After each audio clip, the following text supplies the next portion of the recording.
Bienvenue dans cette nouvelle semaine. Le défi va être de faire la vidéo, en fait la meilleure routine de mobilité de 12 minutes. Je vais vous mettre le lien à la fin de la vidéo, comme ça vous allez pouvoir la faire à chaque jour durant cette semaine. Maintenant, l'entraînement va être de cibler les hanches et au niveau du bassin, faire du renforcement et de la mobilité. Donc, il va y avoir des mouvements à faire, 4 mouvements de 1 minute chaque. Donc, faire le maximum de répétitions et répéter 3 séries chacune. Donc, on va commencer avec un squat en isométrique. Donc, vous allez vous placer les jambes assez larges, les orteils vers l'avant et essayez de garder les hanches vis-à-vis là devant et de tourner la hanche le plus que vous pouvez, la rotation interne du genou.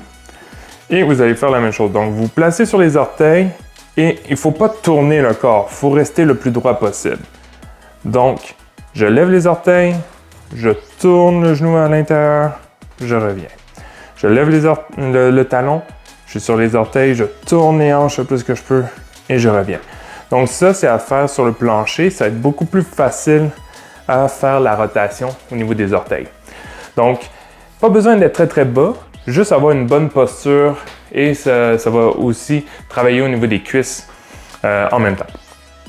Ensuite, on va faire Kneeling Hip Hinge avec un élastique vert, jaune, peut-être mauve, mais il faut une bonne résistance. Donc, on va placer l'élastique au sol, dans l'ancrage le plus bas, et placer l'élastique au niveau du bassin. Donc, on va s'avancer un peu. Attention pour ne pas reculer dans le mur. On va laisser les hanches reculer et on va aller garder le corps le plus droit possible et avancer pour aller contracter les fessiers et garder la meilleure posture. Donc, je veux garder quand même le corps droit. Donc, je dois engager mes abdominaux en même temps que je fais ça. Et j'engage les fessiers. Donc, très, très, très solide, tout le bas du corps. Et j'expire, rendu ici.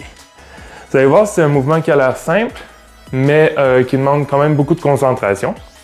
Et ensuite, on va simplement sortir une des jambes et replacer l'élastique au niveau de l'aine quasiment. Donc vraiment haut au niveau de la hanche. Et je vais vous le démontrer comme ça ici. On va s'avancer assez. On va avoir une jambe en avant, élastique ici. Et on va aller amener, forcer, comme si on voulait amener le genou vers l'avant et donner un coup de genou. Donc, je vais forcer pendant 6 secondes et je vais relâcher pendant 4 secondes. Et pendant ce temps-là, je vais m'avancer. Je refais un autre 6 secondes de contraction. Je relâche pendant 4 secondes et je m'avance. Si vous voyez que le genou dépasse ici, on va simplement avancer. Je vais vous le remontrer de l'autre jambe, juste pour être sûr que c'est bien compris. Donc, je place ça au niveau de la hanche. Je m'avance quand même assez. Je vais forcer comme si j'allais amener mon genou vers l'avant, vous voyez, mais il reste au sol. Je force pendant 6 secondes. Je relâche, ça fait un étirement. Je vais faire la même chose. Force, puis je pourrais même essayer de garder les abdos super contractés. Je relâche. Et si je vois que je peux aller un peu plus loin, j'avance mon pied. Et je fais ça de chaque côté pendant 1 minute. C'est-à-dire 6 répétitions, 6 secondes forcées, 4 secondes relâchées. Répétez ça 3 fois, on s'en parle.